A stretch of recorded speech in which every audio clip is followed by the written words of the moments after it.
O las personas que no lo han vivido no lo ven desde el punto de vista de que es una enfermedad que no solo afecta a la persona que la está padeciendo, sino que también a los familiares, incluso a las amistades, porque uno ahí es cuando se da cuenta realmente quién es el amigo, quién es el familiar. Que hacíamos nosotros era buscar en el sistema y ver si en otra farmacia de ahí cerca, que era la más cerca de la Albuda Morazán, pues se lo pasábamos. Y ya al contar que el cliente no se fuera sin nada, pues ya llamábamos, preguntábamos si el medicamento estaba en existencia, si lo tenían ahí en físico.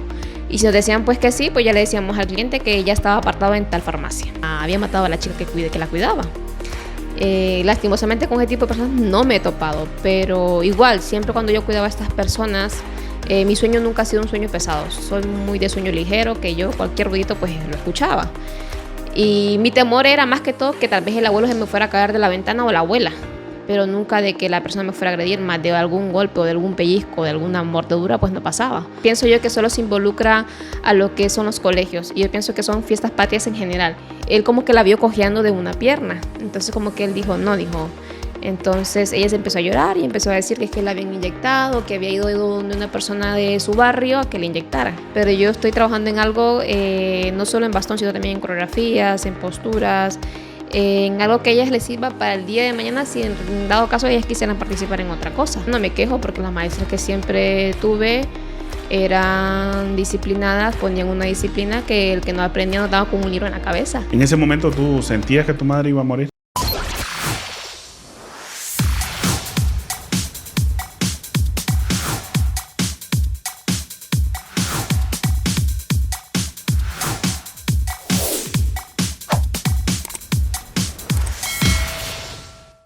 Gracias, bienvenidos a un nuevo podcast, una nueva semana iniciando con un podcast, una nueva historia que a usted seguramente le gustará, así que le invitamos a que se suscriba también a nuestro canal y además que comparta estos importantes podcasts. Hoy me acompaña Claritza Bautista. Un placer, mi nombre es Marjorie Clarissa Bautista para los que me conocen, y aquí agradecerle a Nelson por la oportunidad y que estén atentos a la información que vamos a dar hoy, un poquito ahí de todo respecto a mi vida y a cuestión del cuadro Palillonas.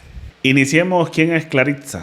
Vale, bueno, soy una chica de 27 años, nacida en Honduras, en Tegucigalpa, la capital, con un gran trayecto en cantidad de cosas que me gusta participar, y pues por cuestión de la vida pues me encuentro aquí en España, en Madrid, como muchos hondureños, tratando de salir adelante. ¿En qué te involucraste allá en Honduras? Pues en Honduras estuve de pequeña, anduve en lo que, me acuerdo que la primera vez que participé fue en un cuadro de danza folclórico, estaba en 4º grado. E incluso participamos en estos festivales que hacían en la Vía Olímpica con otras escuelas, concursábamos y salíamos en lo que el baile tradicional de nosotros era el cascareño. Era un baile muy bonito, recuerdo yo que era de parejas, y la polca de la rosa.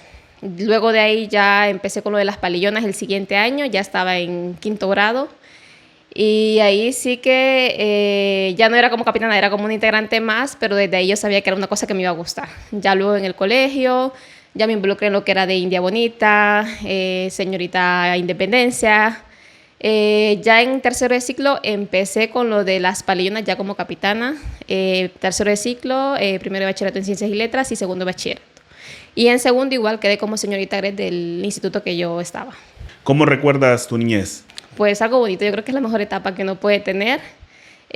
No puedo reprochar ni quejarme de nada porque al final pues siento yo que la disfruté. ¿Qué crees tú que fue la carencia que tuvieron? Yo creo que eso a veces depende mucho de los valores que algunos le inculquen en su hogar. En lo personal, perdón, pues mi mamá y mi papá siempre trataban de darnos lo mejor. Mi madre no trabajaba porque era ama de casa, mi padre sí, y creo que lo que es la comida, los estudios y lo necesario pues nunca nos faltó. ¿Cómo recuerdas esa niñez también en épocas navideñas?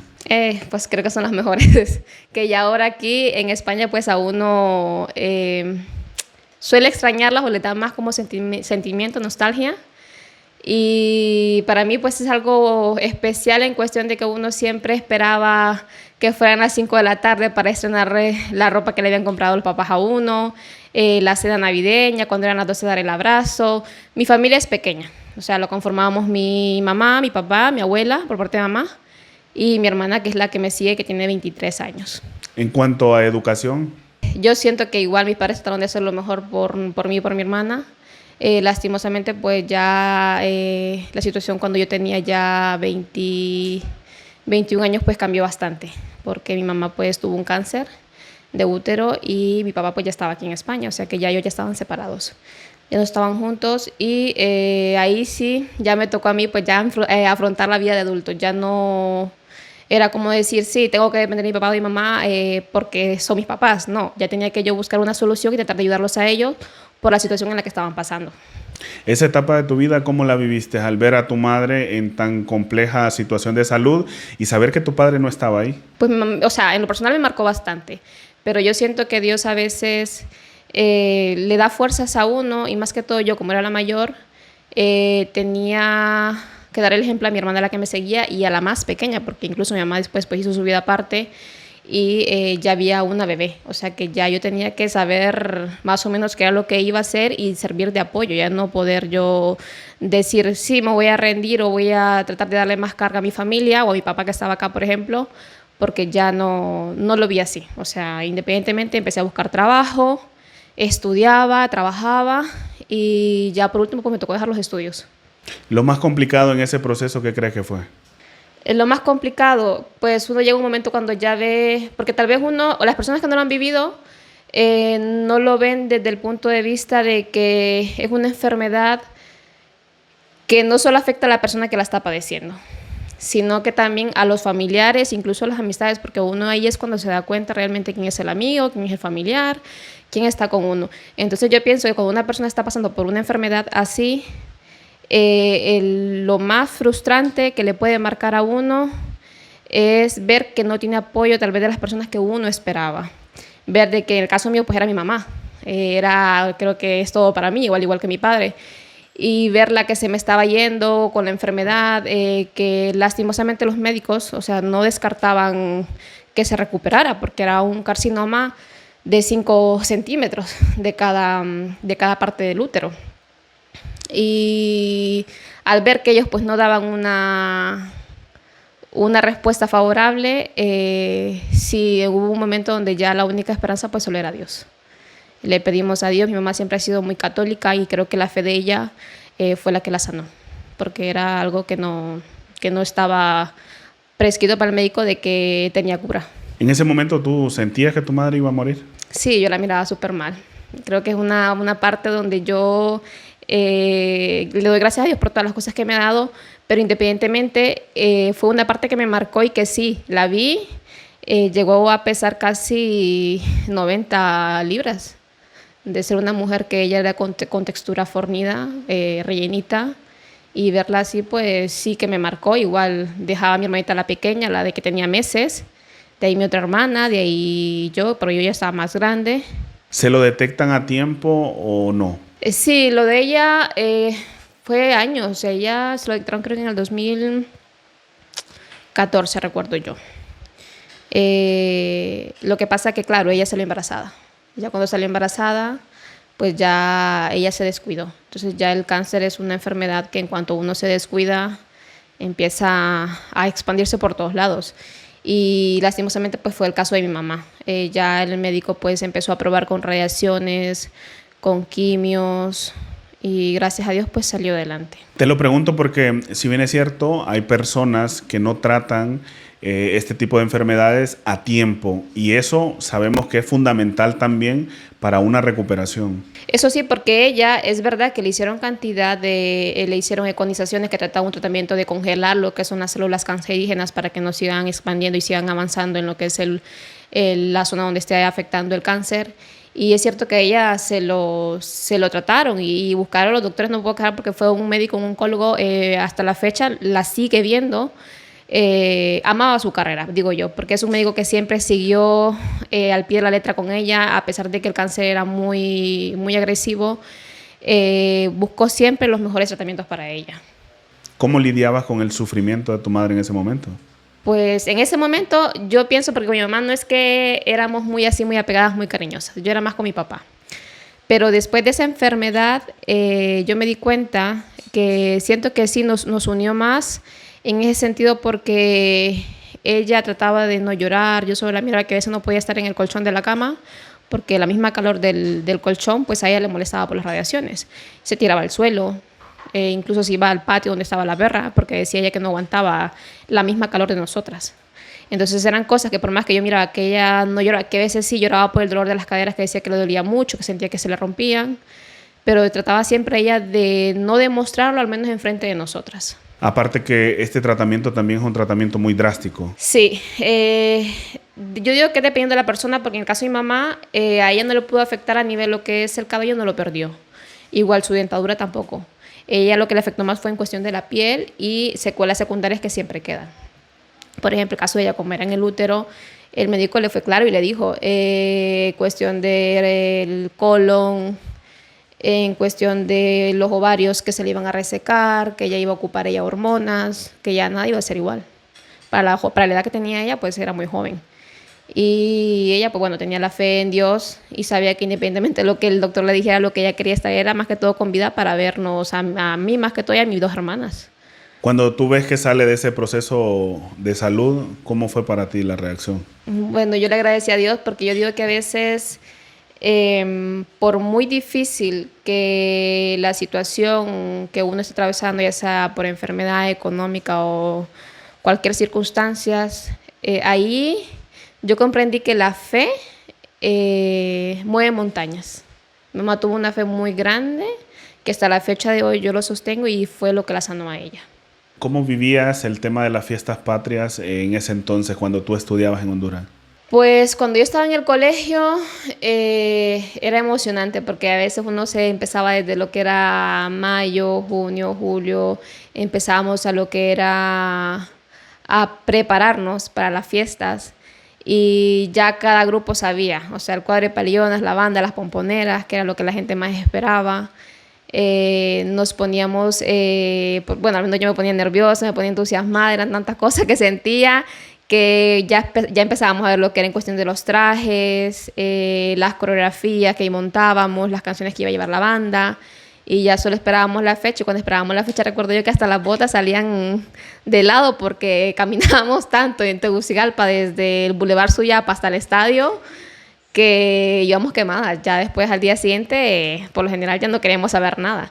Y sí que es verdad que 2 años nos invitaron a lo que era, que creo que ahí se empezaba a celebrar lo que era el carnaval de Tegucigalpa. ¿Tú crees que se ha perdido la esencia de las celebraciones de las fiestas patrias en lo que va avanzando el tiempo? Pues fíjese que, digo yo, o sea, perder de todo todavía no.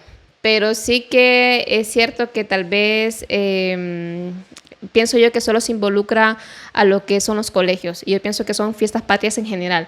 En mi opinión, yo, o sea, opino que deberían de participar todo el tipo de personas que quisiera, siempre y cuando fuera algo de acuerdo a la celebración de la independencia, para que así pues pienso yo de que todos nos involucramos un poquito más, porque sí que es verdad que en aquel entonces cuando yo estuve, perdón, sí que más que todo eran los colegios, los esperados, uno que otro, tal vez lo que es la Academia Militar, que también presentaba su show, cosas así.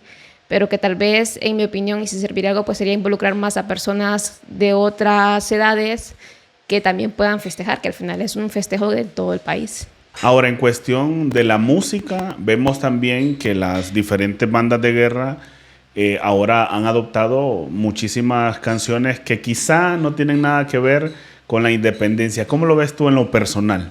En lo personal, pues yo pienso que sí, debería de optarse más por lo que es el folclore hondureño y lo que es la música garífuna o punta, que es lo que nos representa a nosotros como hondureños.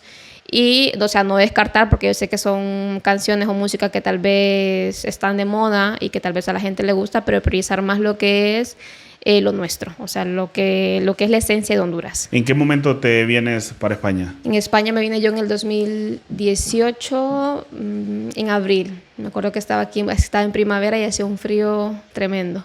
¿Cuál fue el motivo en particular? Pues decidimos aventurar, mi papá estaba acá. O sea, él ya llevaba aquí, creo que en ese entonces 16, 17 años. Y la verdad que veníamos por unos meses. O sea, no era cuestión de quedarnos ni nada de eso. Hasta ya después que vimos la posibilidad, que la situación en el país pues estaba un poquito complicada, ya no era lo mismo. probar y ya está. ¿Y cómo fue para ti el adaptarte también al inicio? Al inicio me costó porque más que todo yo sentía que de alguna u otra forma el frío me afectaba en lo que era cuestión de salud. Con mucho dolor de cabeza, sí que extrañaba a mi mamá después de lo que había pasado ella.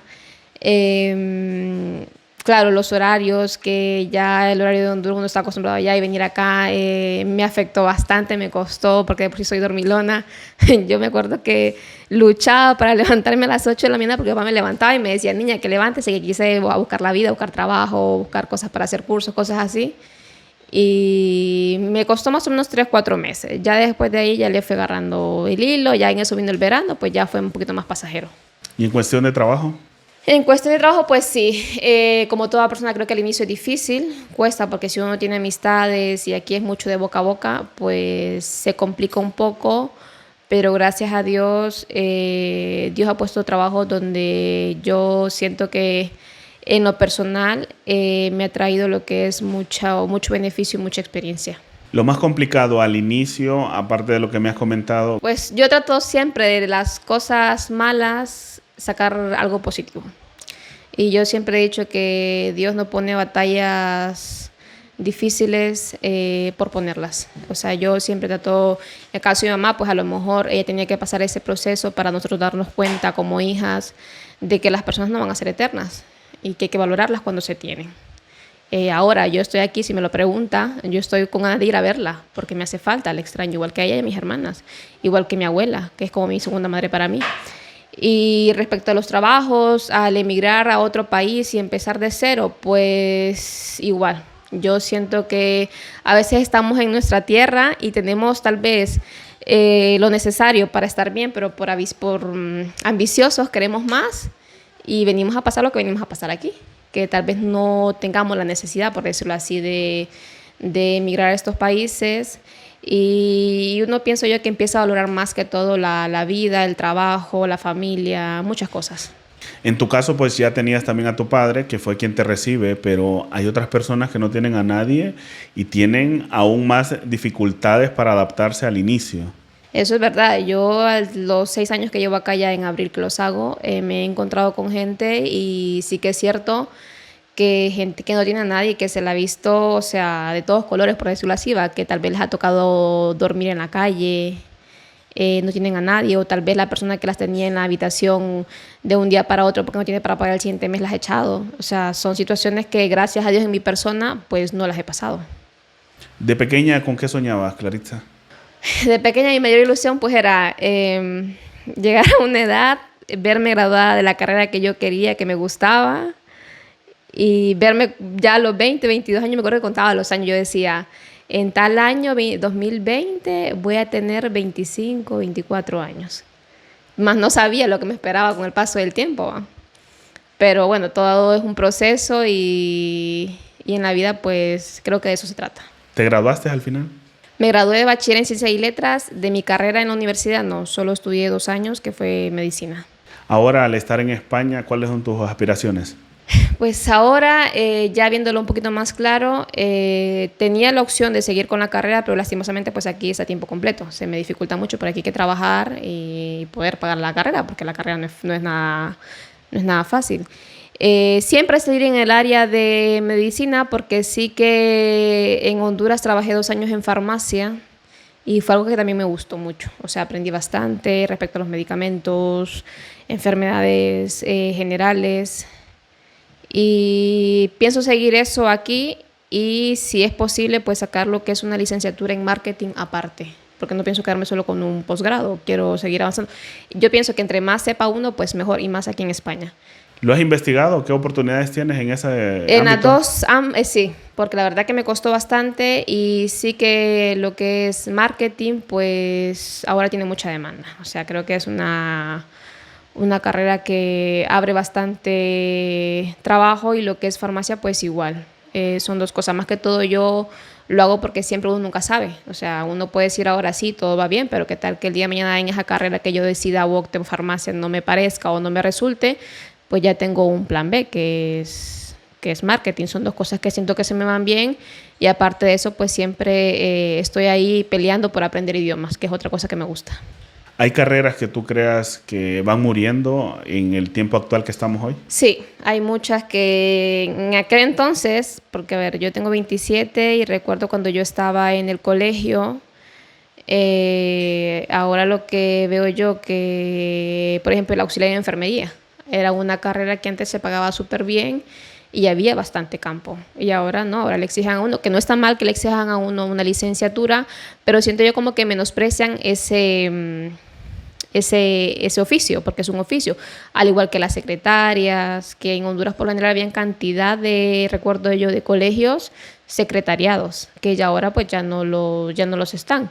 Que bien, o sea, hay muchas personas, porque igual aquí lo veo yo, aquí está lo que es el FP, que es algo parecido como técnicos en Honduras, ¿verdad? Que en Honduras incluso la normal mixta la cerraron, que era un colegio donde se preparaban personas para ser maestras de escuela y que ahora ya no está. La maestría también es otra cosa en lo que es a nivel primario de escuela, que ya no veo yo que le den ese valor como le daban antes, que debería ser importante porque son las personas al final donde uno pasa más tiempo, que es como la segunda casa de uno, que son cosas que han perdido poco a poco la categoría, sí, pero a ver qué tal más adelante si se sigue igual o no. ¿Todas las normales las han cerrado en Honduras? En Honduras, la que tenía yo de momento era la de la normal mixta, que es la de Tegucigalpa. Que de hecho hay muy pocas también. Sí, o sea que en Tegucigalpa no hay mucha, la mayoría de la gente En Dalí creo que ahí. hay una, en Tegucigalpa. Y en San Pedro me parece que había... Que no hay O muchas. sea, es que ya todas las han cerrado, y por eso digo, o sea, ahora para ser un maestro de primaria hay que ir a la universidad, creo que la pedagógica. Te lo exigen hoy en día porque ya las normales pues murieron prácticamente. Sí, ya no están, entonces son cosas que yo al menos en mi educación de primaria no me quejo, porque las maestras que siempre tuve eran disciplinadas, ponían una disciplina que el que no aprendía nos daba con un libro en la cabeza. Y yo digo que es un papel muy importante lo que juegan ellas, porque en aquel entonces pues estaban este tipo de normales, donde la persona salía de su ciclo y se iba a sacar lo que era el bachillerato, por decirlo así, a una normal mixta. Y este tipo de educación que se daba también en las escuelas y en los colegios no se veía mal tampoco por parte de los maestros. No eran situaciones que se podían denunciar en aquel entonces también porque un maestro te pegara con algo, que hoy en día es que ni siquiera ni una palabra le puedes decir a un alumno. Eso es cierto, porque por ejemplo, yo en la escuela, mis maestros, tenía 2 maestros. Me acuerdo que una fue de inglés y la otra era la maestra que siempre nos daba clases. Pero la que era más disciplinada era la de inglés, porque eso nos decía hasta hacer de pollos, que no aprendíamos. Si no aprendíamos o no llevábamos la tarea como ella lo miraba, nos corregía.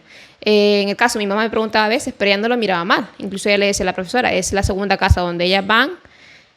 Pienso yo que lo correcto es que también me la corrijan si está haciendo algo malo, cosa que ahora no se puede hacer. Y que yo digo, hay muchos niños que se quejan, si supieran cuando uno estudiaba, y eso en mi tiempo. En el tiempo de mi abuela era otra cosa, porque mi abuela decía que los hincaban en la arena debajo del sol y con el pupitre en la cabeza. O sea que son cosas que pienso yo que se han perdido y que ha venido afectando también en lo que es cuestión a los valores que nos inculcaban en las escuelas. Si a mí un profesor en segundo grado, recuerdo que se quitó la faja y me dio como 3 fajazos. Situación que no se ve hoy en día. No, hoy eso creo que en una parte pues afecta, pienso yo. Porque creo que pasamos ahí desde febrero hasta octubre, creo yo más o menos, inicio de noviembre. La mayoría del tiempo lo pasamos ahí en la escuela o en el colegio. Y son cosas que en lo personal pues yo no lo veo así como que sea algo, siempre y cuando no se propasen, porque hay límites, ¿verdad? Pero son cosas que ya pues ya no se ven. Pero los llamados de atención creo yo que hoy en día tampoco se permiten por lo mismo, porque ya un alumno dice que una maestra le faltó el respeto en un llamado de atención, pues ya y la denuncian o lo denuncian si es un profesor. Y digo yo muy mal, porque le están dando el poder a los alumnos de evitar este tipo de cosas y tener una educación buena en la escuela. Los tiempos de antes, claro. Eso es verdad, porque ya ahora, o sea, por ejemplo, mi hermana, la que me sigue, pues igual ya ella es graduada, pero la más pequeña, ella va a una escuela que es pública igual, y sí que es verdad que a veces ella se pone rebelde y yo le digo a mi mamá, hay que controlarla, porque si no después los niños quieren mandar a los maestros, y no es posible, pienso yo, porque si ya quieren dominar a los maestros cuando lleguen a la casa, lo van a terminar dominando a uno. Entonces yo creo que la base también de eso es fundamental en la escuela. El hogar y la escuela son dos puntos muy importantes. Y lo otro, no sé si recuerdas tú también que antes no habían tantas instituciones privadas como las hay hoy en día. Antes había muchísimo público y toda la gente, en su mayoría, estudiaba en una institución pública, por lo mismo, porque la educación era buena. Pero como la educación ha ido desmejorando a nivel público, ahora las instituciones privadas pues están haciendo dinero. Claro, ahora yo veo que eso es más como un negocio, perdón, que tal vez que lo que debería importar, que es la educación de los niños. Porque si es verdad, en aquel entonces me acuerdo que yo estudié en una escuela pública. Ya después mi madre quiso cambiarme y ponerme en una escuela, en un colegio privado, perdón, porque terminé mi sexto grado en la misma escuela donde yo empecé, la Latino, y fue muy buena. O sea, yo de ahí pasé a lo que es a un colegio privado evangélico, recuerdo yo, de la misma zona donde yo vivía. Y igual, o sea, no era tan costoso, mi mamá lo podía costear, pero sí que es verdad que estaba entre eso, de que entre los niños que iban a la pública, pues como que no eran muy bien recibidos porque no tienen la educación que tenía una privada. Cuando yo pienso que era igual, porque yo en el privado que estuve, el inglés era básico, no era un inglés avanzado. Y ¿sabes lo que sucede también? Lo otro es que el gobierno, pues a veces no les paga a los maestros se van a huelga, los niños pierden clases, las instituciones como tal, los centros educativos están descuidados, el gobierno no invierte. Entonces, claro, un padre viene y ve las dos opciones y dice, o envío a mi hijo a una escuela pública o a un colegio público, sabiendo de todo lo que carece, o lo envío a un privado que se supone que debería de tener una mejor educación y que sus aulas están en mejores condiciones. Claro, porque es cierto, ahora, bueno, la verdad que las cosas han empeorado bastante porque ahora que estamos en el 2023 y lo poco que yo puedo ver o que pregunto tal vez así en lo que es algunas zonas de allá de Honduras, de Tegucigalpa, amistades que tengo, y sí que la verdad la vez pasada me está comentando una amiga en común ahí que tenía a su niña en una escuela pública. Yo le preguntaba sobre el maestro, qué tal, si eran profesores que venían de fuera o era de ahí mismo de la capital o cosas así. Me decía, no, viene de una parte de Jojona, me dice, pero no es en sí una maestra que tenga el posgrado o el grado de maestra graduada de la universidad y todo eso, sino que ellas se van a sacar, por decirlo así, un seminario. Y con ese seminario pues ellas empiezan y el pago que le dan a ellas solo eran 3.000, 4.000 empiras, o sea que no era una cosa más. Claro, entonces era una escuela que quedaba muy retirada, que era en un barrio de estos que son marginados, por decirlo así, que la gente pues claro, con tal de mandar a sus niños aunque sea aprender a que aprendan a escribir y a leer, pues ya se conformaban, que hay personas que no tienen la capacidad, entonces les toca pasar eso. Pero una gente, como dice usted, que tiene la facilidad de pagar un privado para que su hijo pues tenga una mejor educación, pues bien, pero las personas que no pueden, les toca afrontar lo que hay. Y es que eso es lo difícil, el ver cómo va disminuyendo también la calidad en la educación pública en nuestro país, y producto de ello, pues las instituciones privadas se están haciendo millonarias por lo mismo, porque ya aperturan más y así van creciendo tanto el monopolio de la educación, como si te fijas también las farmacias. La salud, todo Hay eso. farmacias sí.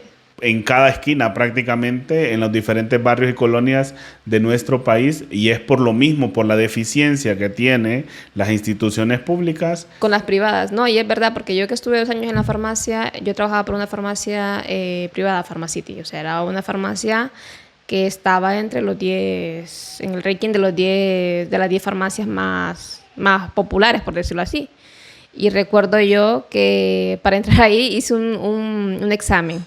Me dieron una capacitación de 2 semanas, pasé el examen, entré y todo eso, y me acuerdo que me decían, estas farmacias son las competencias, o sea, que ya en Honduras, lastimosamente, pues no es como aquí, porque eso sí yo que lo alucino, por decirlo así, que España es un país donde la salud, independientemente, por ejemplo, yo no tengo papeles, pero a mí me atienden en un centro de salud público. Y yo voy a una farmacia con mi receta y no es que me van a sacar un ojo de la cara. En cambio, en Honduras, a usted la mandan con una receta de un centro de salud y si es una persona diabética por una insulina, va a pagar casi 2.000 empiras. Y aquí, cosa que no. Si tiene su tarjeta sanitaria, pues es más fácil todavía porque se lo dan posiblemente gratuito, se lo cubre la Seguridad Social. Y si es en el seguro, pues lo mismo. O sea, creo que son cosas que han venido disminuyendo con el paso de los años y cada vez pues con menos mejoría. No salimos de ahí mismo. Y en ese aspecto pues yo pienso que deberíamos de siempre de imitar o de resaltar las cosas buenas de otros países. Con respecto a la competencia entre farmacias allá, ¿cómo trabajan? Pues allá en Honduras, en cuestión de las farmacias, siempre hay los primeros 3. Y las primeras 3 están siempre ahí juntitas. Porque, por ejemplo, yo trabajaba en el Medical Center, y en el Medical Center, que es zona de gente de dinero, ahí solo existía la Kielsa, Punto Pharma y Pharmacity. Y ahí era lo que uno tenía. Por ejemplo, si esta farmacia no lo tenía, la competencia no podía llevarse ese medicamento. Lo que hacíamos nosotros era buscar en el sistema y ver si en otra Pharmacity de ahí cerca, que era la más cerca de la Albuda Morazán, pues se lo pasábamos. Y ya el contacto que el cliente no se fuera asignado, pues ya llamábamos. Preguntábamos si el medicamento estaba en existencia, si lo tenían ahí en físico. Y si nos decían pues que sí, pues ya le decíamos al cliente que ya estaba apartado en tal farmacia. Ya ellos se iban, porque era autoservicio y había gente que no le gustaba bajarse adentro y decir, deme tal medicamento, no, sino que por autoservicio pasaban y ya le decían, me preguntaban ellos, ¿pero hay autoservicio en la otra farmacia que me está mandando? Sí, le decía yo, pues ya, allá se iban, pasaban y así. La meta de nosotros era no dejar ir a un cliente para la competencia. O sea, manejar, si es posible, todos los medicamentos genéricos y los medicamentos de marca, que en Honduras pues se venden muchos medicamentos genéricos por cuestión a la economía de las personas. Y había personas que entre más barato, pues mejor para ellos. Ahora que con este medicamento genérico, no sé qué tan buena calidad tenga también. Depende, porque por ejemplo, genéricos habían muchos y uno de los más famosos en Tegucigalpa y creo que en Honduras era la Santé y Calox. No sé si usted escuchó alguna vez la Santé, que era uno de los medicamentos, por decirlo así, que para nosotros era naranja, porque era un medicamento que generaba bastante ganancia a la empresa. Y Calox igual, o sea, y entre esas dos, pues la eficacia ya no era comparada como un medicamento de Bayer o un medicamento de Boehringer, o sea, nada que ver, porque son medicamentos que son de marca y lo que es el efecto de prolongación era más. O sea, por ejemplo, usted se tomaba una pastilla, una torvastatina de Calox, sí, a una de la Santé le iba a durar más el efecto de Calox que de la Santé. Y si usted se tomaba una de Boehringer a la de Calox, el efecto más era el de Boehringer porque era más de marca. Pero en Honduras, pues lastimosamente, como son marcas, la gente pues no sabe muy bien de qué trata cuando le dice genéricos, porque como es más barato, pues claro, una gente que no tenga la capacidad de pagar un medicamento de 300, 400 lempiras y el otro le sale por 100 lempiras, obvio, se va a ir por el de 100 lempiras. Más si el de la farmacia le dice, este es igual que este, pero es más barato, y no le explica también el que contiene. Exacto, o sea, tal vez, porque solía pasar mucho en la farmacia, a veces cuando llegaban y la letra del médico es muy difícil de descifrarla, además en recetas. Y recuerdo yo que a veces llegaban recetas que más de alguna vez a mí me pasó que yo no podía ni descifrar lo que me decía que era receta, pues yo acudía a la doctora, que había para eso un farmacéutico siempre en cada farmacia. Pues ya ella me decía, siempre las farmacéuticas se van por los medicamentos originales, porque ellas saben de qué va, o sea, qué es lo que contiene y esto y lo otro. Y recuerdo yo que esa vez pues me pedían lo que era una esomeprazol y la que ellos me pedían era de AstraZeneca. Y en la farmacia hay mucho que son cosas de canje, por decirlo así. Promociones, que al final no son promociones porque al final pues pienso yo que siempre la persona termina pagando por el medicamento que se le regala. Usted me trae 3 cajas de AstraZeneca por cada mes que usted compra y la cuarta le sale gratis. Solo que la caja la quedábamos nosotros para demostrar al laboratorio que se había dado ese canje con la factura. Esa era una. Pero en comparación de esa a una de la Santé, pues la Santé no tenía canje. ¿Pero qué tenía la Santé? La de AstraZeneca costaba como 3.000 lempiras y la de la Santé costaba 800 en aquel entonces. O sea, es una diferencia bastante, que si una persona va y mira esa diferencia, pues dice, yo me voy por el de la Santé. Y encima nosotros le decíamos al de la Santé, la esomeprazol, trae 30 pastillas, pero si la lleva, esta le trae otras 30 más que venían pegadas. O sea, que eran 60 pastillas por 800 lempiras. Y la de AstraZeneca, pues no, que solo traía 28, no traía ni para el mes. Entonces era la diferencia donde la gente a veces tal vez decía, se ponía a pensar, y ahí más que todo es como jugar con la publicidad o con lo que usted va a vender a la gente. Realmente también es para debilitar la competencia. Sí, más que todo eso, porque claro, Farsiman, que ahora es una de las fuertes, que es Siman, es una farmacia que ellos mismos tienen su laboratorio. O sea, ellos en su momento sí que es verdad que también fue competencia de la farmacia en la que yo estaba. Y la ventaja de ellos es que ellos mismos, sus promociones, las manejaban la misma farmacia. Ya luego Pharmacity quiso implementar también sus propios medicamentos, su propia línea. Empezó con poco. Hasta la fecha ahora no sé si se habrá expandido en eso. Pero que cada farmacia ya no era como, por decirlo así, sí que se miraban como competencia, pero ya como que pensaban más en grande. O sea, creo mi laboratorio y voy más a lo más seguro y siempre a ganar más. Que era cosa que antes pues no se miraban en la farmacia, porque recuerdo que las farmacias de antes eran estas de los chinos, que incluso había una en el hospital escuela que se llamaba Sol o Vías del Sol, algo así creo yo. Y eran farmacias donde manejaban de todo y no existía esa competencia como ahora, que son cadenas fuertes, grandes, sí. Y lo más interesante es que los dueños no son hondureños, que son siempre de otros países que vienen a generar más negocio y más trabajo, es cierto, en territorio hondureño. Ahora, ¿les pagaban a ustedes por meta? Sí, eso sí, que la farmacia usted tiene su sueldo, su salario mínimo. O sea, a veces salía más rentable ser auxiliar de farmacia que ser farmacéutico o ser subjefe, porque incluso administrador de la farmacia, porque cada farmacia tenía su administrador, su subjefe y su farmacéutico. Pero ellos firmaban un contrato donde a ellos solo les permitían su salario. O sea, ellos no iban a tener derecho a aumento si el salario subía. Ellos se quedaban con su salario neto tal cual. En cambio, un auxiliar en farmacia que venía empezando, si el salario, por ejemplo, si él empezaba en octubre, ganaba 9,000 y algo, 9,900, que era en aquel entonces, y ya en enero se le subía lo que era 500 lempiras más, que era lo que ponía el gobierno, pues ya esta persona ganaba casi 10,000. Y a eso recibían aguinaldos catorceavos. Y si, por decirlo así, en febrero les decidían aumentar más el salario mínimo, pues el auxiliar tenía la posibilidad de recibir ese aumento, pero los demás no. Entonces eran cosas como que muy contradictorias, porque al final venía un licenciado de administración y empresas con su título de la universidad, él con aspiración de ganar más, pero no podía porque la empresa tal vez no se lo permitía o el contrato que había firmado él. ¿Comisiones no ganaban? Comisiones sí, siempre fuera de las metas,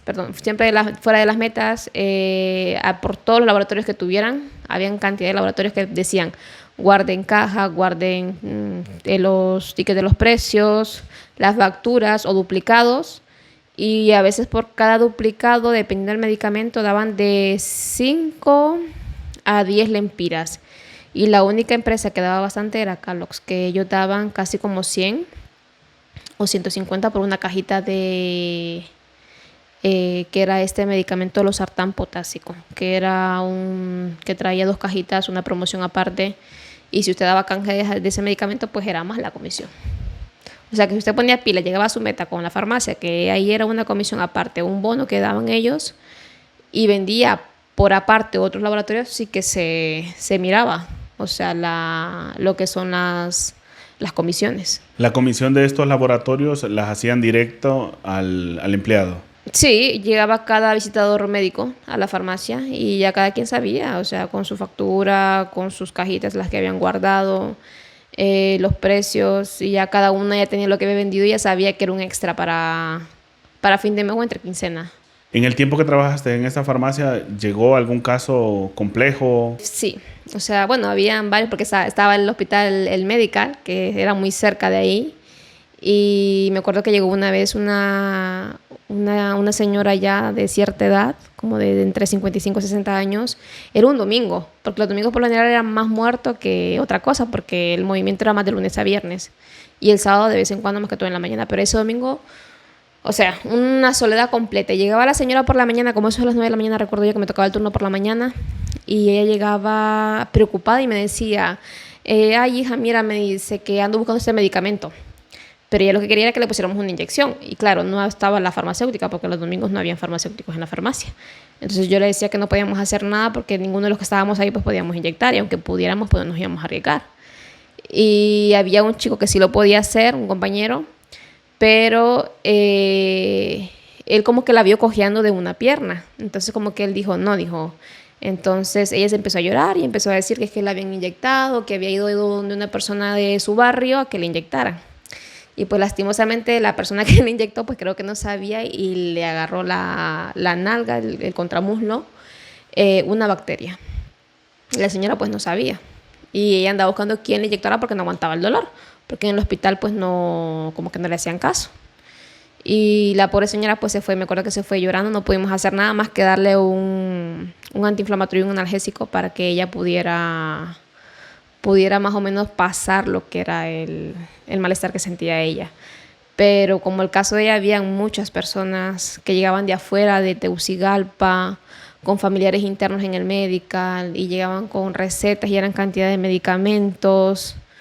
Y después volvían a la siguiente semana con otra receta de otros medicamentos y ya le preguntábamos que por qué, que no le habían servido los otros y no, que es que al final después le habían detectado otra cosa, otra enfermedad. O sea, un sinfín. Porque ahí llegaban, venían desde el médico, desde el hospital escuela, Hospital San Felipe también que estaba cerca, del Carmen, del San Jorge. Y se miraban casos que la verdad que sí, unos peores que otros, pero a veces nosotros solo nos quedamos ahí con la ayuda de escuchar a la persona que llegaba para que ella se fuera tal vez más liviana o más relajada.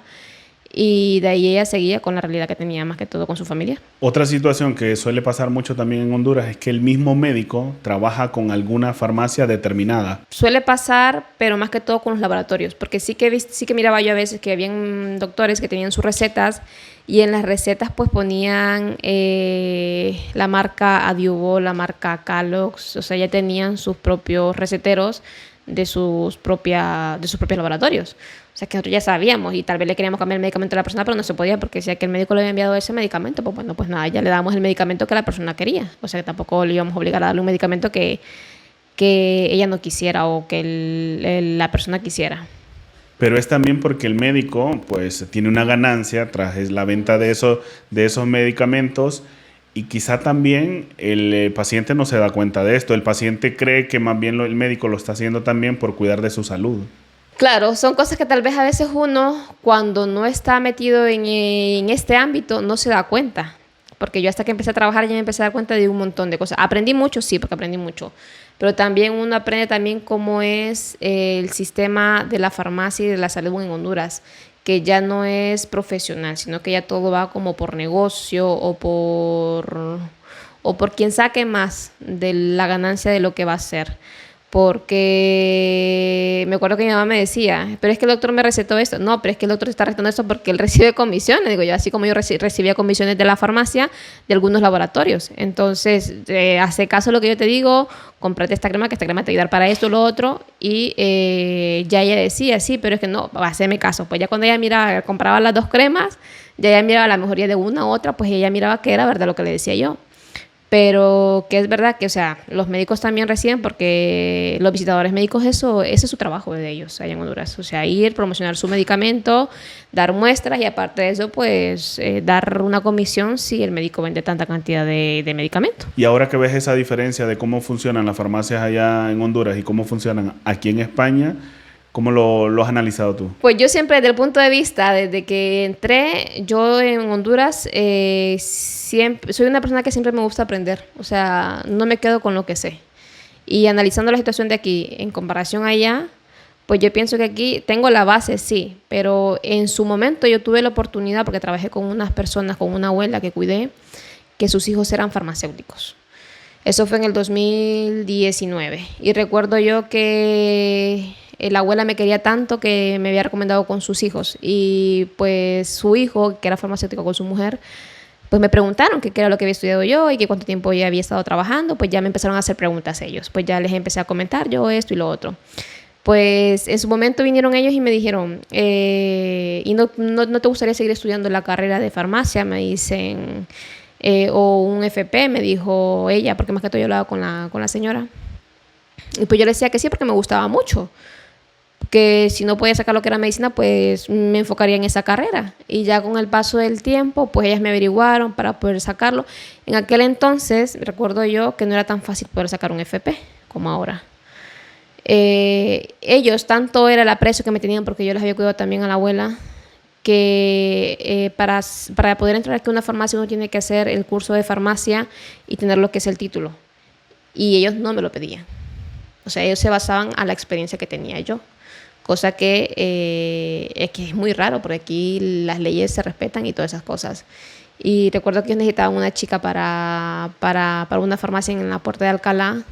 Y me decían ellos, y que aquí no va a ser nada igual que como es en tu país, me decían ellos, pero aquí uno trabaja más que todo con los centros de salud, con los hospitales directamente o con las clínicas. Si hay alguna clínica privada que tal vez quiera algún medicamento, que te remitan alguna receta, es igual como para la persona que llega con una receta en físico, o sea, no tiene ningún descuento. O sea, aquí la mayoría de la ventaja se lleva a la persona que tiene su tarjeta sanitaria o que está en el sistema. Entonces pienso yo que son muy diferentes los puntos de vista de Honduras y de acá, pero pienso yo que en lo que es cuestión laboral, pues no le vería ningún problema respecto a mi proceso en el trabajo o en el desenvolvimiento que yo tenga. ¿Y por qué no se dio al final? Al final no se pudo dar porque, claro, ellos querían que yo estuviera con papeles.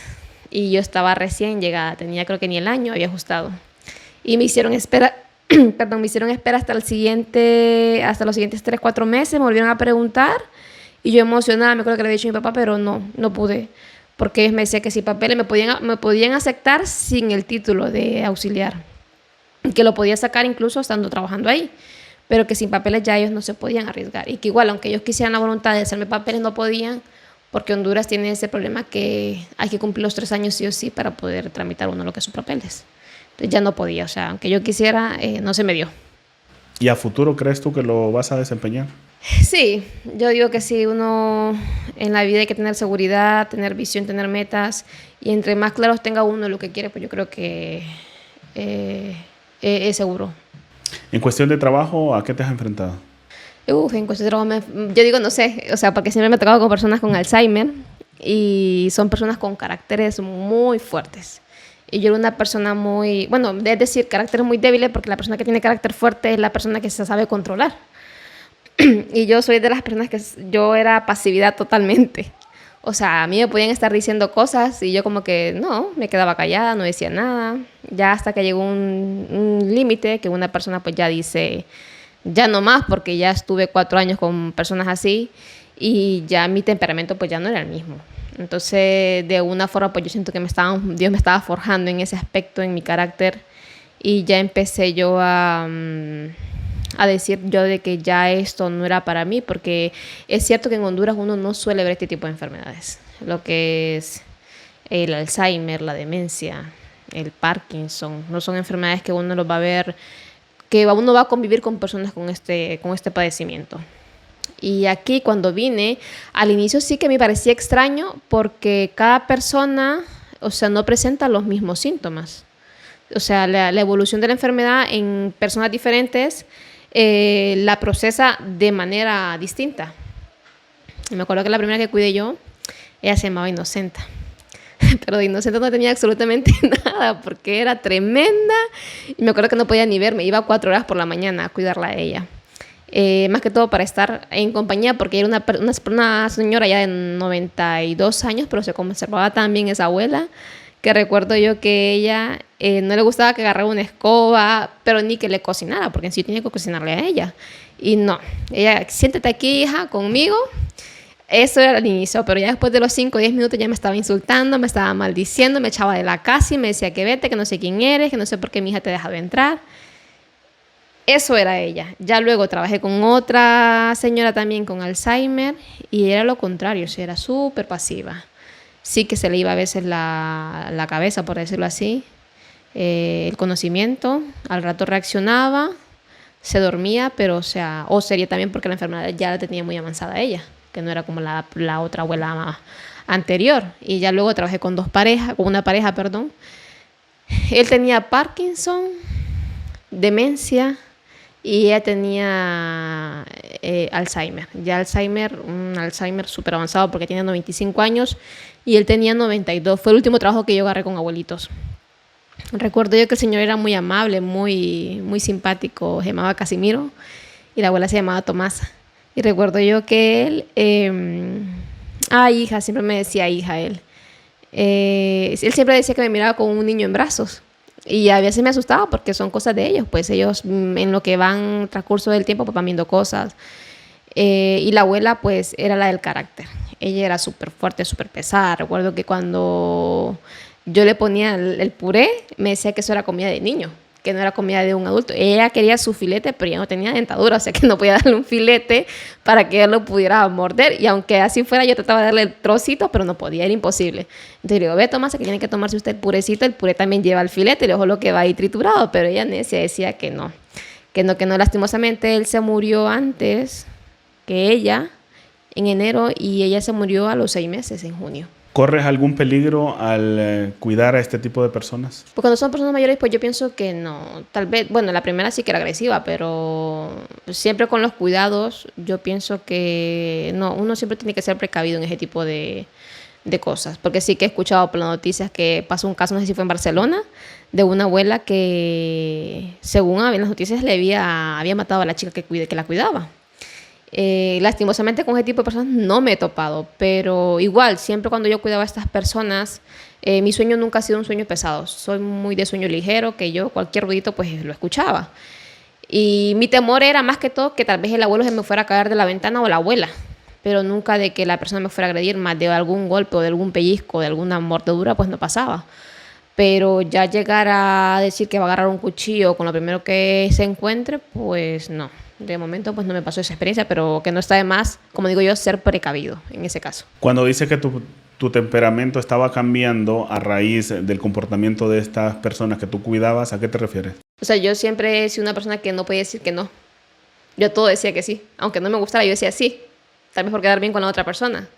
Y cuando trabajé con esta gente, con este tipo de personas así, pues ahí sí yo miraba, pues porque ya me tocaba ser un poquito más, porque con esta persona hay que tener mucho carácter. O sea, con ellos no hay que ser dócil, porque en cuanto les pega a ellos el cambio de temperamento o se les cambia la cabeza y dicen que no es su casa y que se quieren ir, tal vez a las 2 de la mañana, ya uno tiene que cerrar con llave y decir no, que yo soy fulana de tal, que usted vive aquí, que su hijo se llama tal. Entonces ya en ese aspecto, pues ya uno como que empieza a ver las cosas de otro punto de vista, y tal vez yo ahí ya miraba que ya no tenía que ser tan blanda con ella y ya tenía que sacar un poquito más mi carácter. Aunque a veces yo decía que no y tal vez me molestaba ver la actitud de ella cuando se ponía más rebelde o que me quería agarrar mi teléfono porque decía que era su teléfono. Yo ahí pues ya tenía que decirle que no, aunque me diera pesar, y a veces tenía que hablarle fuerte o duro. Entonces ya ahí fueron cosas que yo fui aprendiendo a lidiar con este tipo de personas, que no es fácil. Y yo siempre he dicho, Dios me pone personas con caracteres así, ¿por qué? No sé. Sí, porque otra persona también no soportaría todo este tipo de insultos, como tú ya lo mencionas. Además, creo yo que también para la familia ha de ser muy difícil el ver a sus padres en una situación de estas, el saber cómo han sido en el pasado y verlos cómo ha decaído su salud, de llegar hasta ese extremo. Claro, porque el Alzheimer, la enfermedad consiste en que ellos van perdiendo lo que es la memoria a medida va pasando el tiempo. Y en el caso pues de las familias con las que yo me encontraba, la primera, pues ella era farmacéutica. Ella sabía más o menos cómo iba a terminar el caso de la abuela. Lastimosamente pues a ella lo que la mató no fue el Alzheimer, porque ella cogió una enfermedad de los bronquios y ella padecía el corazón. O sea que al final lo de ella fue por otras circunstancias, pero ella, o sea, lo manejaba bien, porque como me decía ella a mí, sé que la enfermedad es muy agresiva, que en su momento pues ella tal vez no me va a reconocer, o aunque ella se miraba muy bien físicamente, pero ellos como que psicológicamente pues ya estaban más o menos preparados para este tipo de cosas. En cambio, con la pareja que cuidé, que tenían 2 hijos ellos, el señor sí que le afectó bastante, y más que todo con su mamá, porque decía que su mamá era su adoración, y que es muy raro porque los españoles son como un poquito muy fríos, ellos no demuestran mucho sus sentimientos. Y cuando me dijo eso él de su mamá, pues yo sí vi de que a él sí le afectó en cierta manera, porque a veces ella le decía, ¿y tú quién eres? O sea, y él como, pero mamá, si soy tu hijo. Él lo que hacía era reírse. Pero ya después, cuando yo estaba en la cocina tal vez limpiando algún plato o cocinando, pues ya él me decía, es que de verdad la enfermedad de mi mamá, yo no sé en qué momento le fue avanzando tan rápido, ya ni se acuerda de mí, ya un día estos me da miedo de que ya por completo no lo reconozca a él. Que en ese entonces pues todavía tenía su lucidez, de vez en cuando se le iba a la cabeza, pero cuando podía pues trataba de tenerlo presente. Ella siempre mencionaba, mi Paco, mi Paco, mi Paco. Y que es verdad que aquí pues la gente, pienso yo que sí, psicológicamente es como que se para un poquito más, pero la gente en Honduras, que hay personas que padecen la enfermedad, pero allá pues lastimosamente en lo que es el tema de la salud pues no es que estén bien preparados, sino que no le toman la importancia como deberían de tomarla. Pues pienso yo que allá, pues ver estas enfermedades en personas, siento yo que afecta más que acá, porque aquí es un país muy desarrollado, lo que la tecnología, lo que la medicina es muy avanzada. O sea que pienso yo que cuando una persona pasa este tipo de enfermedades, a los que concientizan primero son a los familiares, al igual que el cáncer u otras enfermedades, esquizofrenia también, porque me ha tocado cuidar a personas con esquizofrenia y sí que me dan más miedo los esquizofrénicos que una persona con Alzheimer, porque son enfermedades totalmente diferentes. ¿Cómo es el comportamiento de este tipo de personas? O sea, los esquizofrénicos la mayoría del tiempo pasan dopados, o sea, con medicamentos, ansiolíticos, antidepresivos. Un momento donde la persona pues no está consciente de lo que es o de lo que está haciendo, que en un momento de esos o se cae o le da un ataque de rabia, agarra lo primero que encuentra y le da uno y ya está, hasta ahí nomás llegó. En cambio, una persona con Alzheimer se le va la memoria así, puede tener su momento agresivo, por decirlo así, pero no pasará de darle una manotada o un aruño, porque son personas mayores, o sea, la fuerza de ellos es menos que una persona esquizofrénica, porque una persona con esquizofrenia la puede padecer desde que nace a desarrollar hasta los 20, 30, 40 o 50 años. Es más complejo. Sí, o sea que es un poquito más difícil, pero... ¿La pandemia cómo la viviste? Pues la pandemia, yo jamás en mi vida pensé, me acuerdo que pensaba, yo en mis oraciones decía, Dios mío, por favor, que no me vaya a tocar ver la ira o la furia de Él estando yo aquí en la tierra, porque son cosas que yo creo que nadie las quisiera pasar. Y recuerdo que cuando decían, me acuerdo que eso lo vi yo en internet, decían de un coronavirus, y me acuerdo que se lo comentaba a mi papá, y mi papá me decía, sí, coronavirus, la corona no sé de quién, decía, era yéndome chiste, va. Pero yo le decía, no voy con esas cosas, ya va a ver, le dije, eso fue en octubre. Y me acuerdo que ese mismo año pasó lo que fue el incendio de las Amazonas, que fue un desastre total, de ese año del 2019, 2020. En el 2020 ya venía con lo del COVID y en su momento no me sentía alarmada hasta cuando ya empezaron a poner lo que fue el confinamiento. Ahí sí ya vi cuando ya empecé a ver que más que todo la gente mayor se moría, las personas en las UCIs, en los hospitales que no podían, que no cabía la gente tanta cosa. Psicológicamente traté de controlarme, pero sí que tanto tiempo encerrada, pues ansiedad me dio, más que todo por comer cosas, porque no se podía salir, estar ahí uno ni con los mismos inquilinos del piso se podía soportaba. Sí, claro, porque el miedo, tal vez el del par me decía, no, retírate porque tal vez tienes coronavirus y me lo vas a pegar, o sea, que eran cosas que en ese aspecto pues no es como en Honduras, que uno está en su casa, está en confianza y uno sabe que no puede hacer ya lo que uno quiere, pero ya aquí pues eso es diferente por la convivencia. Pero ¿a qué prueba tan fuerte fuimos sometidos, verdad? El estar encerrados tantos días también. Bueno, en mi caso fue menos porque yo sí estuve infectado, pero rápidamente me dieron el alta y continué trabajando con un permiso que yo tenía de la empresa. Fue poco tiempo, fueron alrededor de 20 días, pero sabemos de muchas personas que estuvieron encerradas bastante tiempo. Sí, porque más que todo en los hospitales. Y yo digo que en ese aspecto debe ser difícil porque habían personas que estaban inconscientes y hasta entubados. Que en la familia, pues, un familiar de la mujer de mi padre sí que le tocó pasar súper fatal. A ella más que todo con el marido, porque él llegó a este estado de coma. Y incluso, eso fue en el 2020, en el 2022 lo volvió a coger y todavía quedó mal él. O sea, él quedó con secuelas. Y fue, digo yo, o sea, es una enfermedad, un virus, que en su totalidad, pues pienso yo que sí, se desapareció. Pero con el paso del tiempo, en mucha gente dejó secuelas. O sea, que la persona no volvió a ser igual como la que era antes. De alguna u otra forma, secuelas ha dejado en la mayoría de personas, tanto como temas hasta psicológicos. También, porque claro, la gente que pasaba encerrada, había personas que yo conocía que no fumaban y con lo de la pandemia pues agarraron el vicio, porque claro, la ansiedad, ellos tenían que sacar ansiedad por un lado, sí o sí. En mi caso, por ejemplo, yo estuve, 5 meses encerrada, porque ya en mayo, cuando ya dieron que podíamos salir y todo eso, que todavía no se podía trabajar, recuerdo yo que le pregunté a una de mis jefas de que si podía incorporarme yo al trabajo, porque ya necesitaba el dinero y pues económicamente pues ya no es que se dijera que estábamos bien. Y recuerdo que ella me había dicho que sí, que sin ningún problema, pues yo siempre iba con los cuidados. Iba con 2 pares de zapatos, uno para trabajar adentro y otro para afuera, y con la mascarilla, y siempre caminaba mi gel, caminaba con guantes, siempre la precaución. Y en lo personal, pues sí, a mí psicológicamente, como digo, no me afectó tanto, más que todo en la ansiedad, que sí me daba ansiedad por querer salir y que no podía, y que tal vez uno miraba pues qué iba a hacer para pagar la habitación, que con la comida cómo se iba a hacer, porque tal vez uno tenía sus ahorros, pero no es que iba a decir que esos ahorros pues le iban a durar tanto tiempo. Ajá, y si uno se enfermaba, porque por ejemplo a mí me dio COVID en marzo, empezando el confinamiento me dio a mí, me duró 3 meses, 4 meses. Me fui al hospital, no me podían ver porque decían que no estaban viendo a nadie. Que pidiera ahí la llamada por el 911 creo que es, que llama uno y que los médicos llegan a casa y te ven y que no sé. Pues yo ahí aislada en la habitación, recuerdo yo, y la vecina, porque vivo con unos peruanos, me preguntaban, Clary, ¿estás viva? Porque me miraban que no, porque yo soy mucho de cocinar y estar en la cocina metida. Y ellos no me miraban. Entonces, ¿te llevo una sopa de lentejas? Me decía ella. Entonces, como yo miraba, porque no podía, prácticamente por la garganta no podía hablar, y había una enfermera, auxiliar en enfermera ahí en el piso también, que era española. Pues recuerdo que ella llegó a tomarme la temperatura y me dijo, sí, tienes fiebre, me dice. Tómate la sopa de lentejas, me dijo.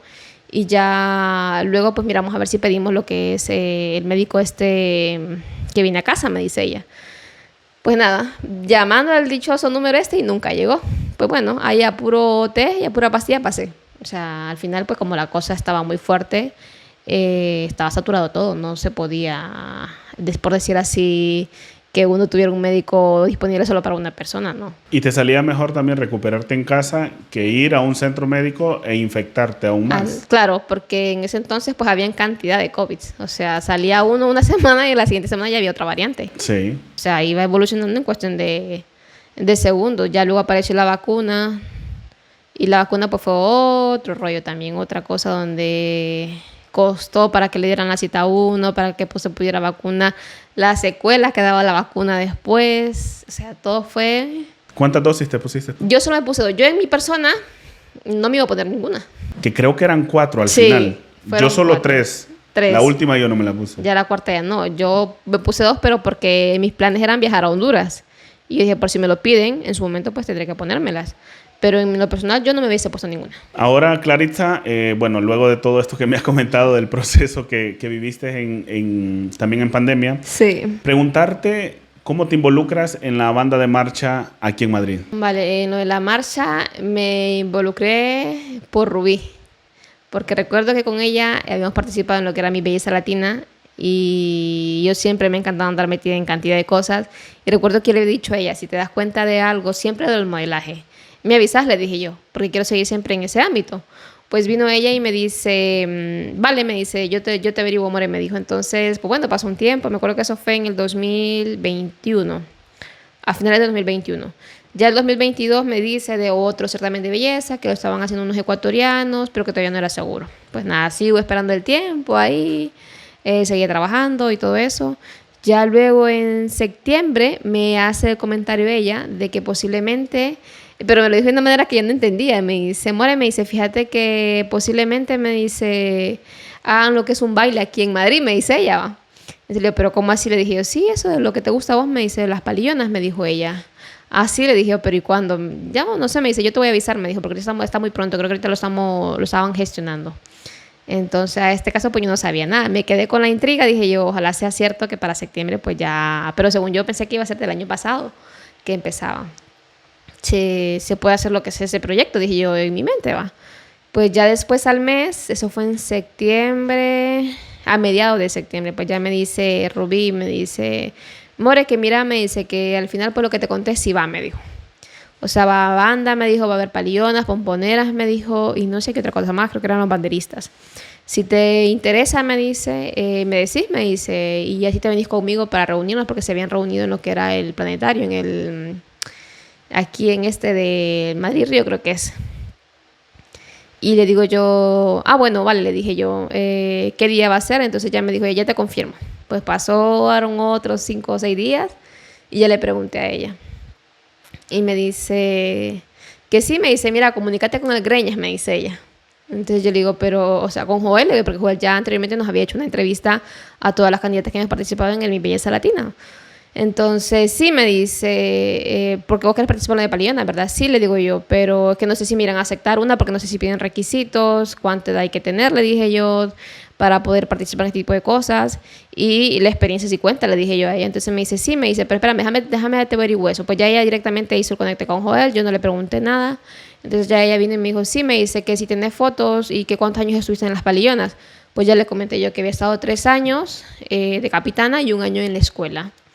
Y le mandé fotos de mostrarles que en aquel entonces pues estaba más delgada y era más joven que ahora, pero que tenía las pruebas y se las envié a ella y me dice, vale, ahora se las envió. Entonces se las envió, le dijeron que sí, que me presentara el siguiente fin de semana, que ellos iban a presentar ahí en Méndez Álvaro y que ese día pues íbamos a hablar.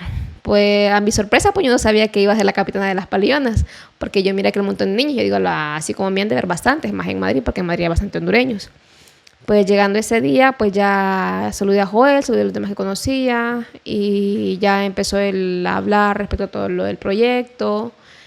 Miré aquel montón de gente y yo dije, puchica, tan bonito, dije yo, todo esto y que sea posible, dije yo, va.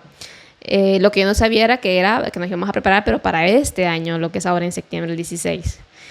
Y hasta ahí, pues me involucré en lo que fue en el cuadro de las Palillonas. Desde entonces estoy firme ahí con mi cuadro. En aquel entonces eran 30 chicas, era bastante.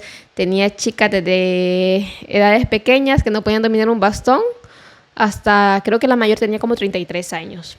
¿Y quién te elige como capitana? Pues ese día lo hablamos con Joel y pues él me dice, tú vas a ser la líder de las Palillonas por la experiencia que tienes. Sin saber yo a lo que me iba a enfrentar con el paso del tiempo. ¿A qué te enfrentaste? Desde que empezamos, yo dije, yo en mi mente llevaba, sí, la mayoría, digo yo, puede mover un bastón, porque no me imaginé que yo iba a ser la capitana. Me imaginé que había alguna otra persona y que en su momento, pues la que fuera mejor capacitado, con la mejor experiencia, pues iba a liderar el grupo. Pero como no había pues nadie más y la única que tenía experiencia pues era yo, pues ni modo. Me tocó a mí, con las pequeñas me tocó trabajar bastante con ellas en cuestión del movimiento de bastón, paciencia con todas, o sea, ya ahí no era lidiar solo con las niñas, porque las menores de edad tenían sus mamás.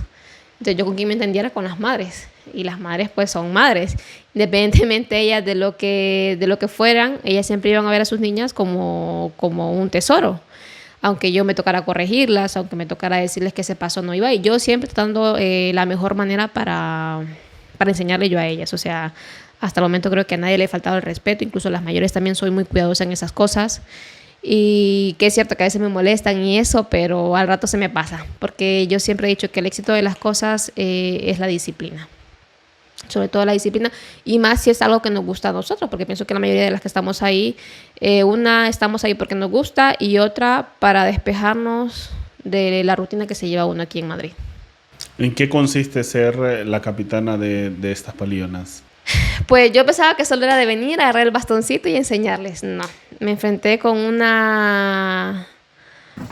gran reto, o sea, porque desde llevar lo que era el diseño de los trajes, ver que como éramos bastantes y habían madres que tenían hasta 2 niñas y que no todas contaban con la solvencia económica, es cierto, estamos en Europa, estamos en España, estamos en Madrid, pero no es que el dinero cae de las hojas de los árboles.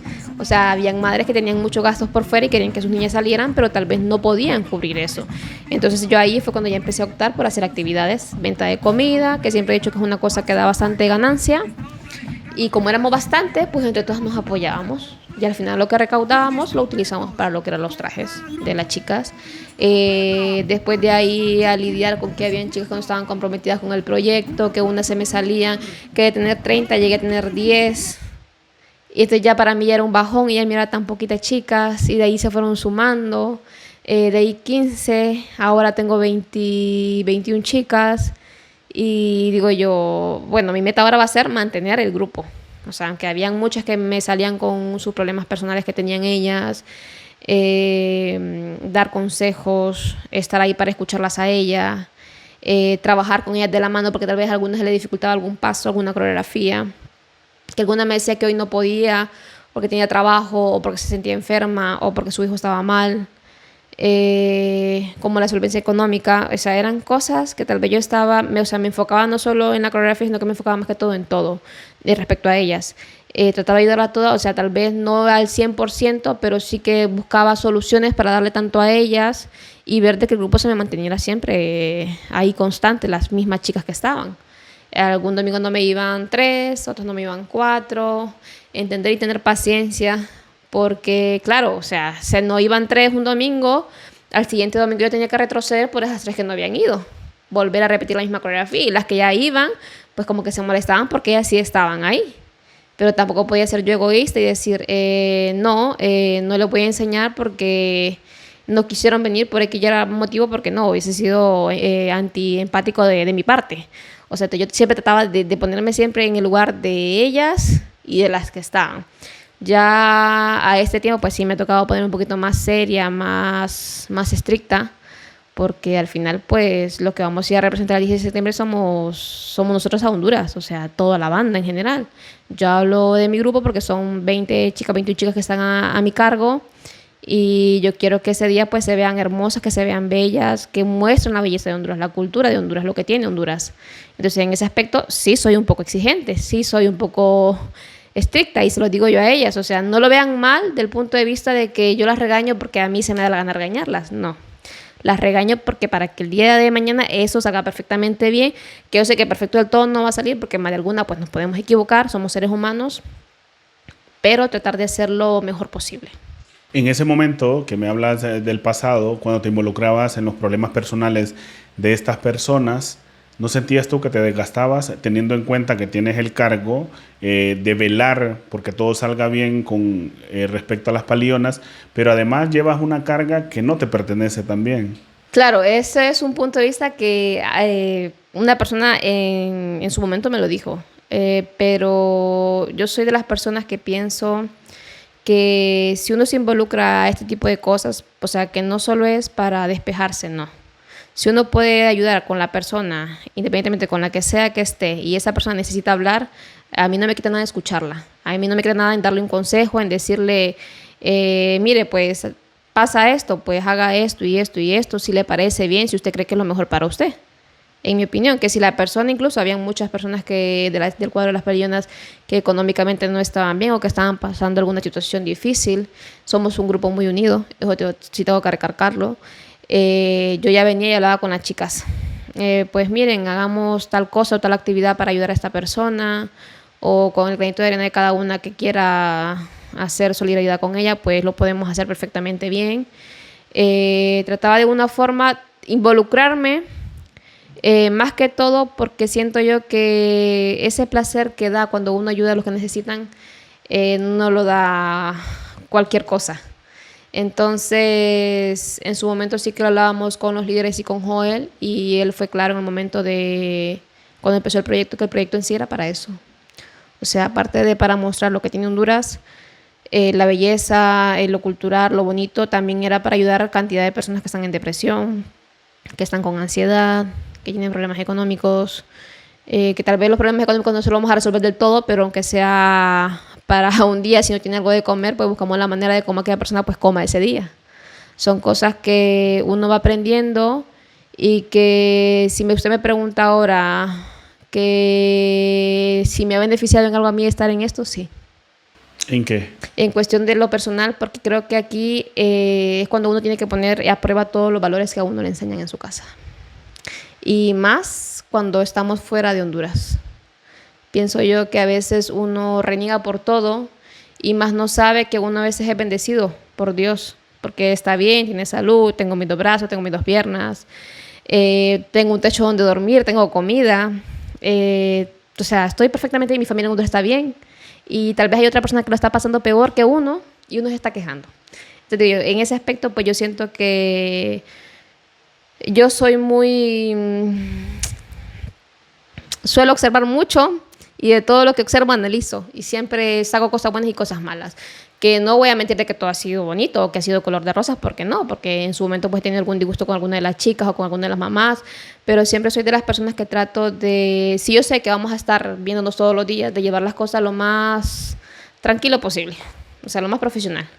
A raíz de todas esas situaciones personales, entonces, algunos miembros ya de lo que es el cuadro de Palillonas se iban deslindando del proyecto. Sí, hubieron muchas que me decían, no, Clary, es que no puedo más. Clary, es que estoy pasando muchos problemas, me retiro. Una se me retiró 2 veces. Yo le dije, piense muy bien las cosas, si está pasando por algún momento difícil, por X o Y razón, si no me lo quiere contar, no me lo cuente.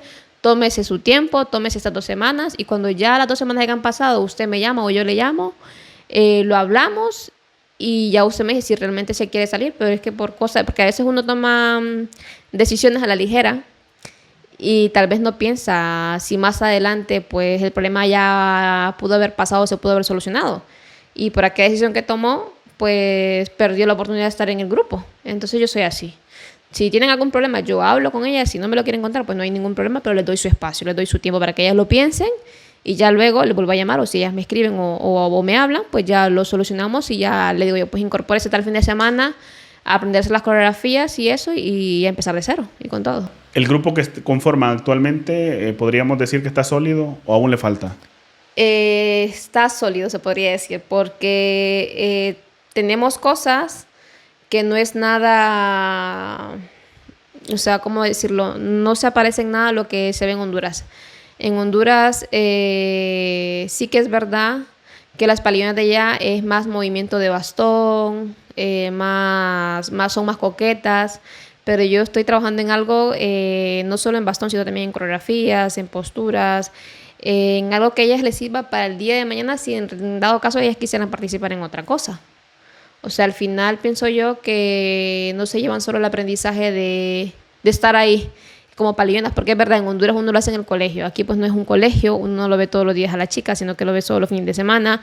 Trato de que el grupo se mantenga lo más unido posible para que esas amistades preserven y se conserven ahí en el tiempo, o sea, ya sea, por ejemplo, yo me llevo bien con la mayoría, pero tengo mi grupito, sé con quién cuento, sé con quién puedo hablar, con quién puedo decir, sí, vámonos un día a la piscina, vámonos un día de fiesta, o sea, entablamos esa amistad, que cosa que en Honduras pues es el colegio, uno va a lo que va y ya está.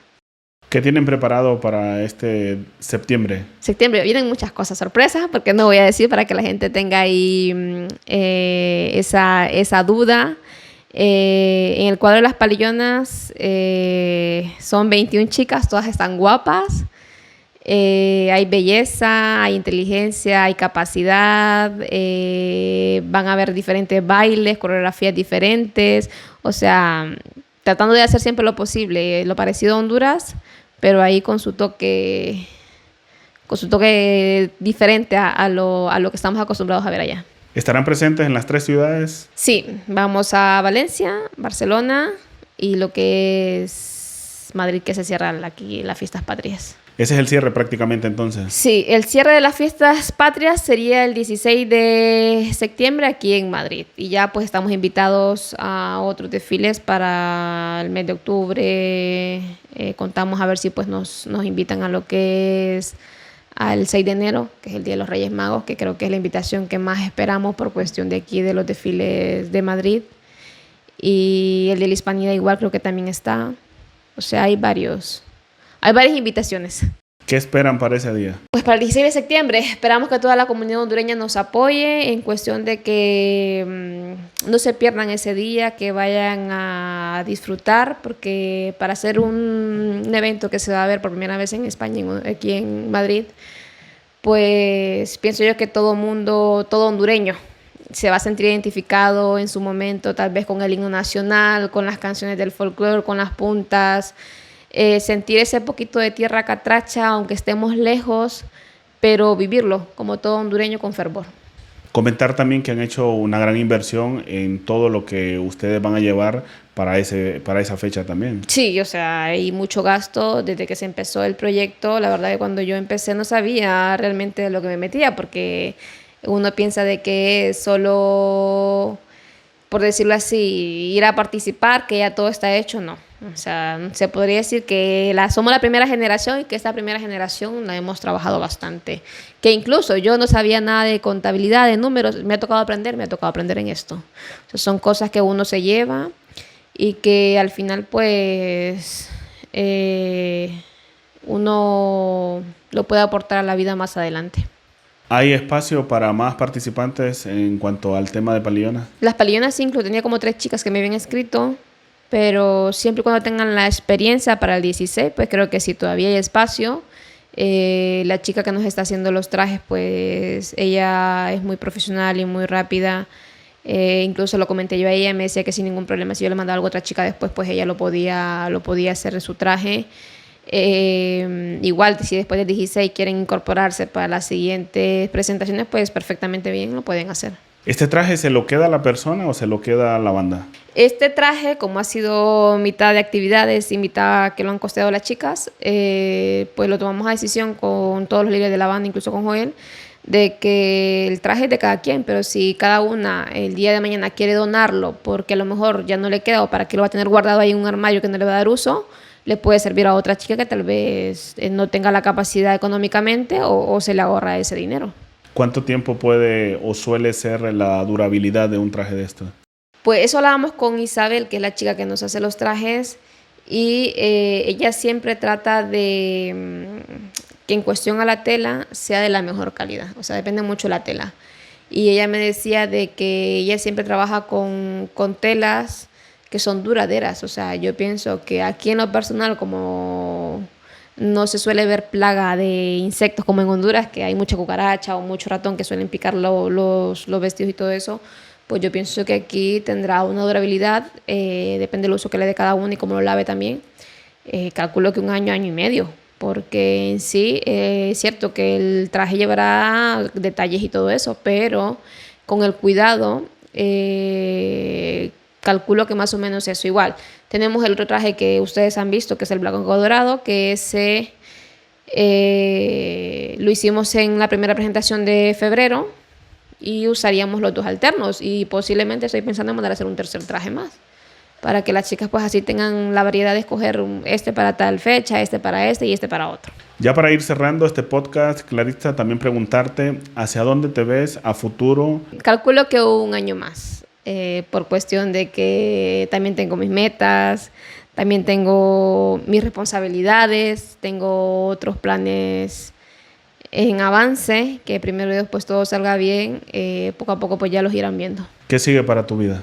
Para mi vida, pues en primer lugar, si Dios me lo permite y confiando en Él, seguirme preparando respecto a la educación y todo eso, trabajar de lo que me apasiona, siempre poder ayudar a las personas en lo que yo pueda y más adelante pues emprender.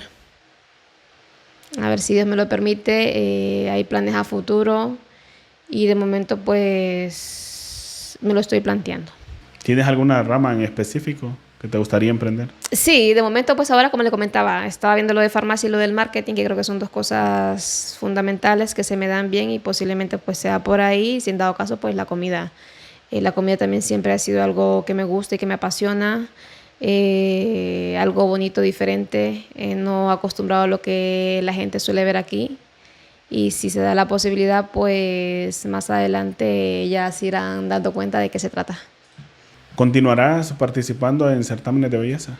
Pues casualmente hace poco me había propuesto para uno aquí en Madrid de Top Model, que es más que todo en cuestión a vestimenta de diseñadores y todo eso, pero estaba inscrito y todo eso, pero por cuestión de que se me juntó todo con lo de Barcelona, el viaje, pues no, mi prioridad ahora son la banda y las palillonas y no, tuve que rechazar la opción, pero si se puede seguir, por lo menos este año o el año que viene, pues sí, si sale la oportunidad, pues seguiré en eso. El mensaje a las personas que nos ven aquí en España o en otros países y que recién han llegado quizá a ese país donde se les ha adoptado y que ven la situación difícil, ¿cuál sería? Ese consejo que yo le daría como persona que llevo 6 años aquí y que no se me ha hecho fácil, siempre poner primero a Dios ante todas las cosas. Por muy difícil que parezca la situación, por muy difícil que parezca el trayecto, no pierdan la fe, porque creo que tener esa fe en Dios es fundamental y es importantísimo. Tener seguridad de cada una de las personas que estén atravesando el proceso que lleven. La seguridad de que pueden salir adelante y que el hecho de que estemos en un país diferente, que no sea el nuestro, siempre tener el optimismo y saber a lo que vienen. Porque si ya tomaron el valor de salirse de Honduras, independientemente del país de que sea, y pisar aquí lo que es territorio español, ya dieron el primer paso. Entonces, ¿por qué darse la vuelta cuando ya prácticamente han empezado? Luchar, trabajar, ser constantes, tener la perseverancia siempre, creo que son valores y son cosas que lo llevan al éxito a uno. Eso, también motivarlos a que sigan estudiando, a que se sigan preparando, porque España es un país que, aparte de que nos abre la puerta para darnos empleo, y tal vez no sea un empleo que nos guste, nos da la oportunidad también de poder seguir preparándonos a nivel profesional. No perder el tiempo en cosas que no nos lleven a nada, siempre buscar cosas productivas, que siempre nos generen, que siempre nos sumen y que no nos resten. Que yo creo que todos los hondureños somos capaces, y desde el momento que salimos de nuestro país, pues somos personas trabajadoras, luchadoras, fuertes, y cada uno pues creo que lleva sus propias cargas, y pensar en eso, el por qué se vino uno de allá. Siempre encomendar a la familia de uno allá en Honduras en las manos de Dios, porque es difícil estar uno lejos y tener la familia allá y que le llegue a pasar algo, pues creo que nadie le gustaría eso. Y ser positivos, motivación al full, tener empatía por los demás y a seguirse preparando. Es todo. ¿A tus padres? A mi papá, pues, a mi mamá que está en Honduras, a mi abuela, a mis 2 hermanas y a mi padrastro, pues que los amo mucho, que los extraño, que me hacen mucha falta. Perdón, todo es un proceso. Al momento de Dios, pues yo posiblemente llegue allá, los vea, los abrace, tenga mi tiempo con ellos, disfrutar todo lo que no puedo disfrutar con ellos, y que Dios sabe el propósito de cada uno. Dios sabe el propósito que tiene Él para mí aquí, y que espero y confío de que va a ser el mejor, que los planes de Él son mejores que los míos y no puedo ir en contra de la voluntad de Él. Y a mi papá que está aquí, pues igual, que lo amo mucho y que le agradezco por todo el apoyo, todo el cariño, el amor que me ha brindado todo este tiempo que he estado yo acá con Él, y que Dios me les dé vida para poder seguir disfrutando de ellos. A todas las personas que son miembros de la banda, ¿qué les dirías? A todas esas personas, pues bueno, creo que ya además de decirles de que ya estamos en la recta final para el 16 de septiembre, que no tiren la toalla, que si nos ha costado tanto desde el momento en las prácticas que nos han corrido de muchos parques, la sufrida de frío, la sufrida de calor, las lloradas que han pegado algunos, los problemas que hemos atravesado demasiado de la banda y en el grupo, que no desfallezcan, o sea, que ya estamos ya casi llegando al límite, y que después de todo eso, siempre he dicho que después de la tormenta viene la calma, y tratar de disfrutar todo lo bonito que tengamos que hacer el 16 de septiembre. Es algo que yo le digo a mis chicas, que si estamos aquí es porque nos gusta, para despejarnos, para distraernos, que disfrutemos, que sintamos, que vivamos, que es algo tan bonito que, aparte de estar lejos, lo podemos sentir, y que recordemos que es algo que vamos a demostrar no solo a la cultura, a la comunidad hondureña, sino que a la comunidad española, ecuatoriana, boliviana, peruana, toda la cantidad de gente que vive aquí en España, que tratemos de dar siempre lo mejor, para que vean y no nos cataloguen a los hondureños como malos, porque siempre estamos mal vistos. Que vean de que Honduras tiene cosas bonitas, cosas buenas, mujeres bellas, gente bonita, gente buena, que con toda la actitud, y que no sea solo el 16 de septiembre, que sigan por muchos años más, y que las generaciones que vengan pues traten de mantener este legado que se deja. ¿Algo que creas tú que se nos haya escapado? Respecto a la banda, pues nada, invitarles a toda la gente que quiera formar parte, pues que lo pueden hacer sin ningún problema, que independientemente que se ven gastos, que se ven cosas, sí, pero yo soy testigo de mi cuadro, que a pesar de las adversidades hemos salido adelante y se mantiene, y confío en Dios de que se va a seguir manteniendo, y que vendrán personas que lo harán con más ganas. Bueno, ya le han escuchado Clarissa Bautista, quien es parte también de la banda de marcha 504 aquí en Madrid. Mi nombre es Nelson Melgar, me despido, nos vemos la próxima semana en un nuevo podcast.